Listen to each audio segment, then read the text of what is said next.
Welcome back to Old War Stories with Uncle Jay. This one is entitled, That Red Light Doesn't Apply to Me. Now, these words were never spoken, but that is essentially what ended up happening.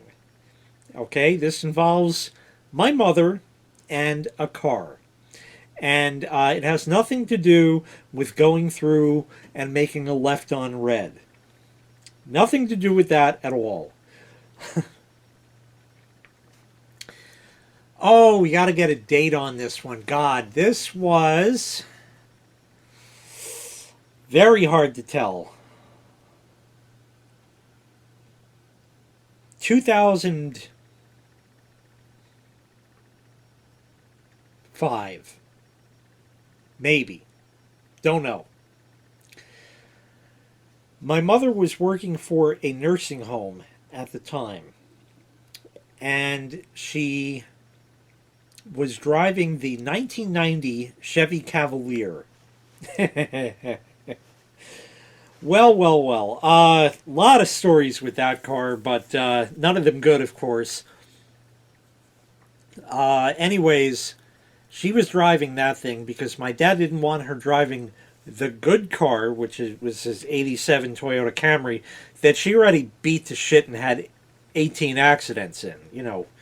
We're not even going to get into that. So he didn't want her beating up that car anymore. And the 90 Cavalier was the whiff's car for a time. That's an old war story in and of itself. But anyway, my dad had an old red '87 Nissan Sentra, and eventually he got rid of that, and he kind of needed a second car. And at the time, actually, this might have been 2006-ish, or even a little bit late. I think it was actually later on, come to think now that I'm thinking this through. The Whiff drives the 2000 Camry. That was originally her father's car. And when he passed away in late 2005, she got that car. And she's been driving it ever since. But we had the Cavalier. It still ran. Not great, but it still ran. And I said to my dad, I said, "Do you want it?" And he said, eventually, "Yeah, I'll take it." He regrets that decision. But still, a free car is cheaper than buying a car. And there wasn't much wrong with it at the time. There were some little issues to work out, just like any used car. Might have needed brakes, or it might have needed tires, or it might have needed spark plugs, or some shit like that. So there were a few little quirks to work out, but really not much.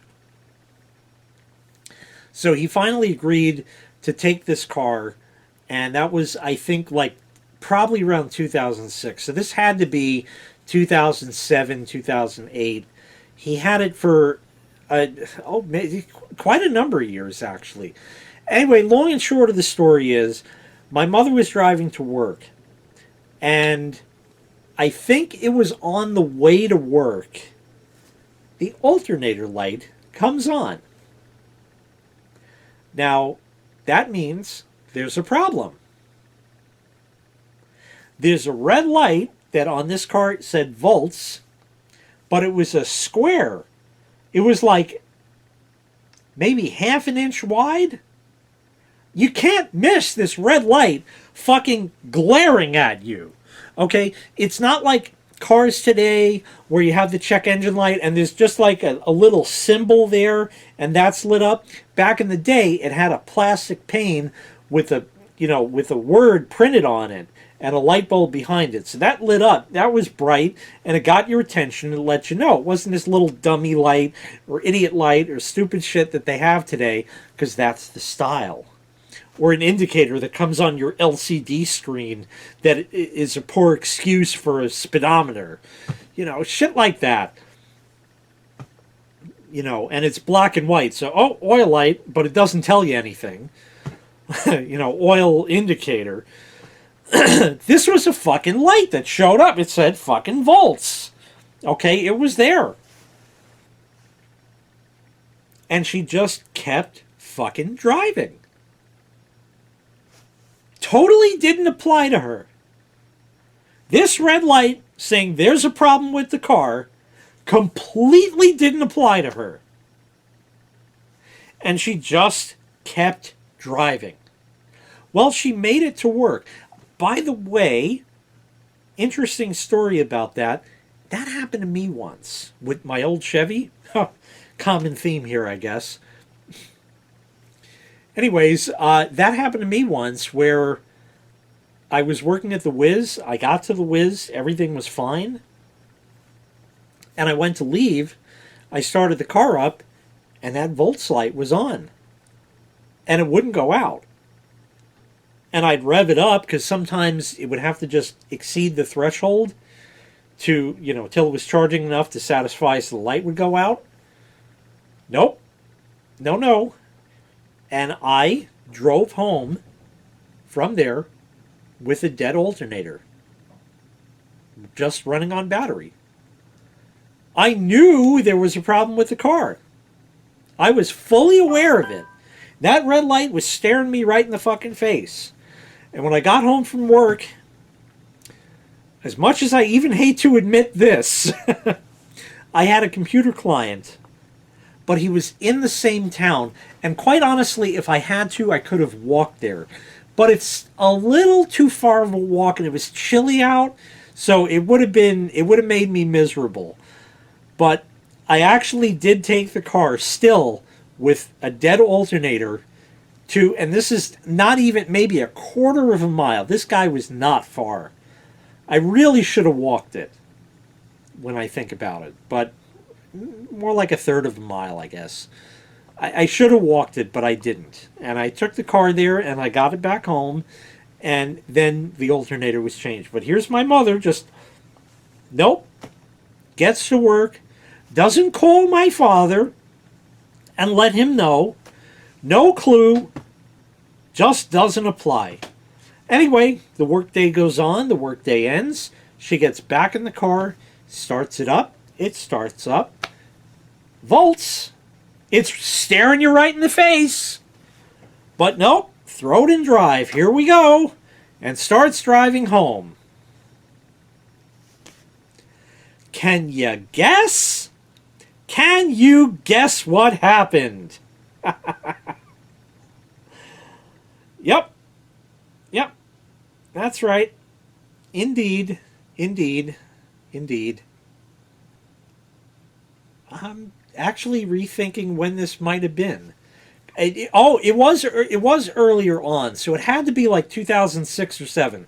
Because now we're getting to that part of the story that I remember. Not that this makes any... I hate that. Because I know this makes absolutely no difference to you. Who gives a fuck if it was 2004, 2007? It's somewhere in there.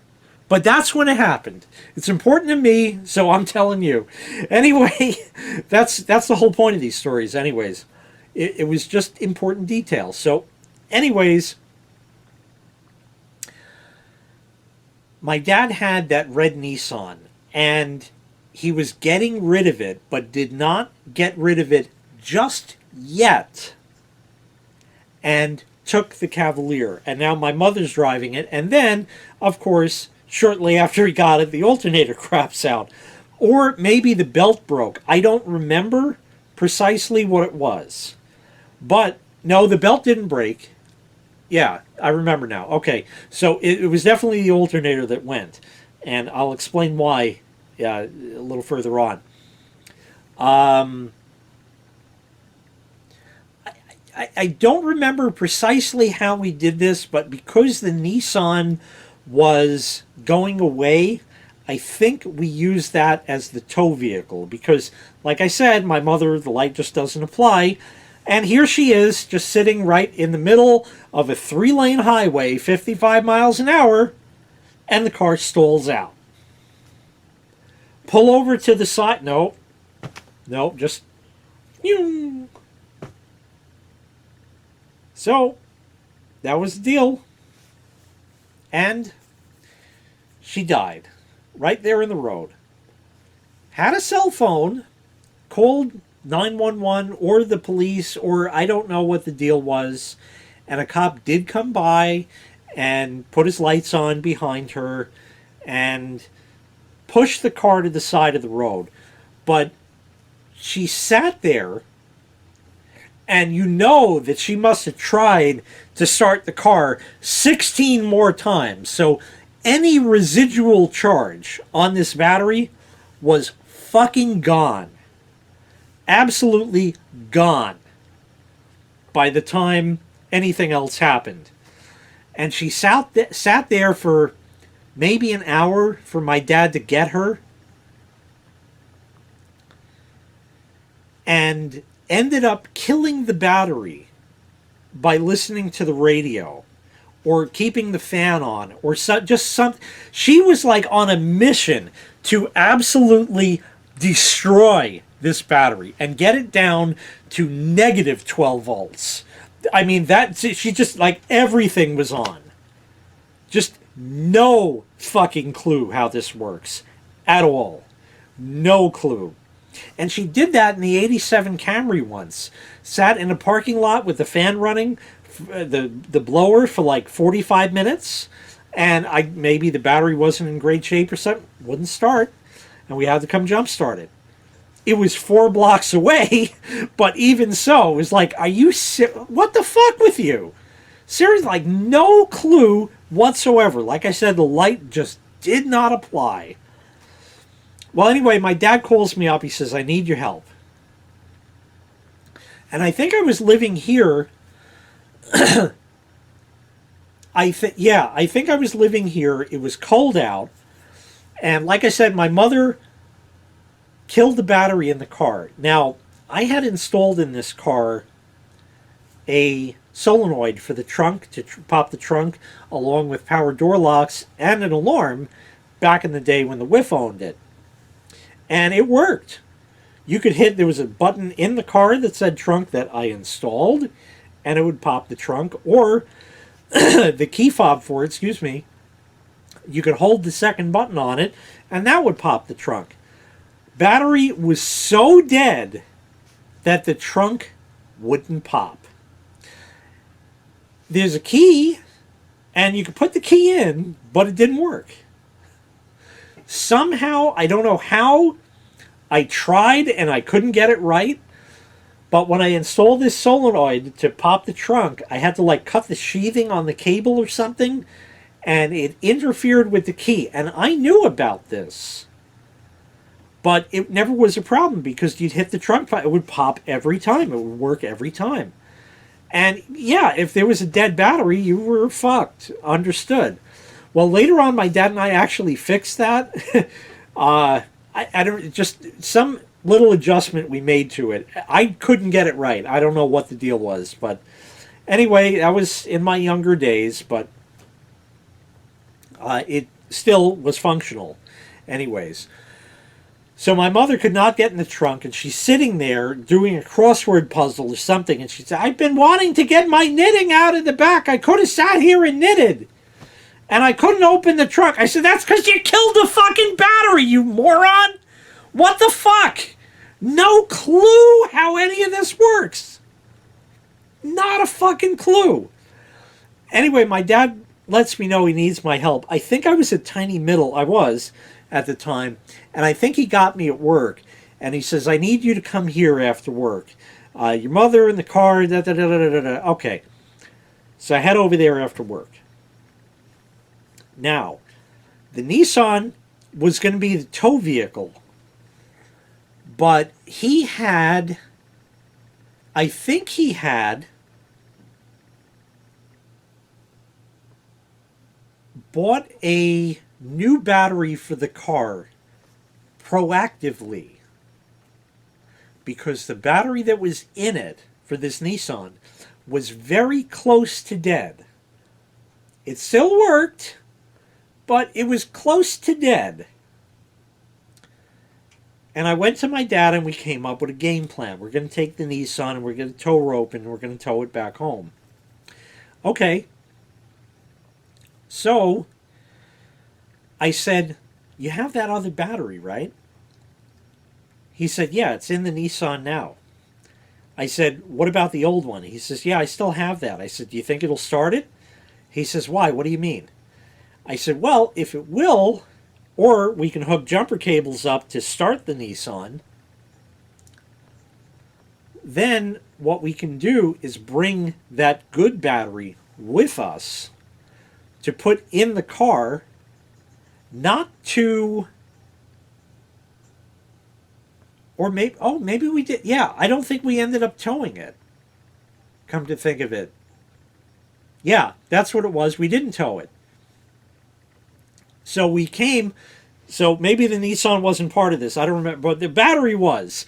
Anyway, because this is very vague in my mind. I just have very vague memories of this. We took a car and went to where the dead Cavalier, no surprise, was, and proceeded to open the hood and put the new battery in the car. Maybe we picked my mother up at that point also, I think. Yeah. And so we got her, or she came along or something, and we put the new battery in. As soon as the new battery, my knitting pops the trunk and gets her damn knitting out, like this was a fucking emergency. I said, well, you could have done it before if you were just had a brain cell or two to rub together. But no. Anyways, what we ended up doing was putting that, we were originally going to tow it. But I said to my dad about the battery, I said, since that battery is good and it's fully charged, why don't we bring it, install it in the Chevy, and that way we can drive it. And granted, yes, the alternator is not working, but chances are good we'll be able to make it home from there because, like I said, the alternating light went on when she went to work, and then she just killed the entire thing after that. You can go for some distance, and we were not that terribly far away. 8-10 miles at the most, I'm guessing. I don't know. And that's exactly what we did. And we put the battery in the Chevy. I drove that with no headlights on and just the four ways. And we drove home, no heat, nothing, everything in the car off, brain cells, and we got it back home using that good battery that he had. That's how we did it. That was pretty good. It was not a good solution because now you're draining a battery, which is not a good thing to do to it. However, towing it is, I don't know if you ever towed a car with a tow rope. I've done that a few times. Had to do with when my old Chevy broke down. Like I said, there's sort of a pattern here. Did that a few times with the old Chevy. First time was a shit show. But anyways, you don't want to tow a car with a tow rope if you don't have to. You really don't. It's not bad, but the thing of it is that when you go and have to steer with no power steering, and you have to turn when you drive, it's not easy. And when you have a tow rope, the other problem is, and we just had these shitty nylon tow ropes. We didn't have like a chain or none of that shit. Just the shitty, nylon tow ropes and that. And my dad would be the lead vehicle. And he would inch up, inch up, inch up, inch up. And then finally you get that boom of the car when the tow rope goes taut. And it's jarring. It's almost as if you got like a tap from behind in the car. It's very jarring. And then you start going slowly and you get going. And then when you had to stop, if the engine didn't run, the old Chevy didn't have it, but in the Cavalier, if this is what we did, no power brakes. So the idea, like I said to my dad, was, this way I can drive it. We don't have to tow it. And I can use turn signals, and I can have power steering and power brakes, and it'll run and it'll get home. And I think that's really the safer bet. So it was really a safety thing. And then, he replaced the alternator in it, and it was fine. Now, could the circumstances have been different? Could it have sat on this side street where the cop pushed it to until the next day or another day when my dad could go there and replace the alternator on the side of the road? Yeah. I guess it's possible. That could have been done. But then again, if there is a way out where you can get it back in front of your house, where you have all your tools and you can work on it comfortably, that really is the better option, if that is an option available. And that's what we did. But still, Volts in your face totally did not apply to her. Oh man. That was just awful. That was just fucking awful. I still, to this day, can't. I'm really sorry that I didn't have the details straight, but like I said, this was such a vague, I did this after work and just barely remembered any of it. But still, just the fact that she totally ignored a red warning light. Hey, what if that said oil? Would that have gotten her attention? Certainly fucking not. It didn't have a temperature gauge. Temp? Nope. Let it overheat. Oil? Nope. Let it blow up. Nothing. Just did not fucking apply. Unfucking believable. Anyway, that's going to wrap up this installment of Old War Stories with Uncle Jay. Thank you very kindly for watching.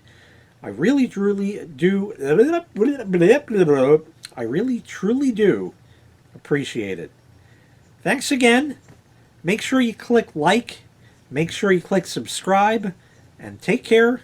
We'll see you next time. Blang blang!